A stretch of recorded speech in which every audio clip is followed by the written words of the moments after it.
এই গাড়িটায় কি লেখা আছে দেখো, হাবিবি কাম টু অল্পু। হাবিবি এক্সস্ট চেঞ্জ নাকি? হাবিবি আওয়াজ আলাদাই আসছে। হাবিবি কাম টু অল্পু, অনেক অল্প করে জায়গার নাম। চলে এসেছি শ্রীনিকেতন মোড়ে। তো এইখানে সব স্যাররা দাঁড়িয়ে আছে, মনে রাখো এরা সব সাধারণ মানুষের হেল্পের জন্য।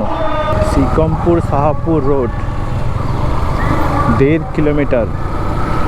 এইখানে এই গাছগুলো দেখে অতটা পুরনো মনে না হলেও, মানে এগুলো অনেক পুরনো, কিন্তু ভিতর দিকটা যদি যাওয়া যায় তাহলে দেখা যাবে প্রচুর পুরনো পুরনো গাছ আছে। মানে মনে হয় 5 জন মিলে যদি গোল করে ধরা হয়, হাতের উপর হাত রেখে যদি চেন সিস্টেমে যদি একটা গোল করে ধরা হয়, তাহলে মনে হয় 5 জন থেকে 7 জন মিলেও ধরতে পারবে না।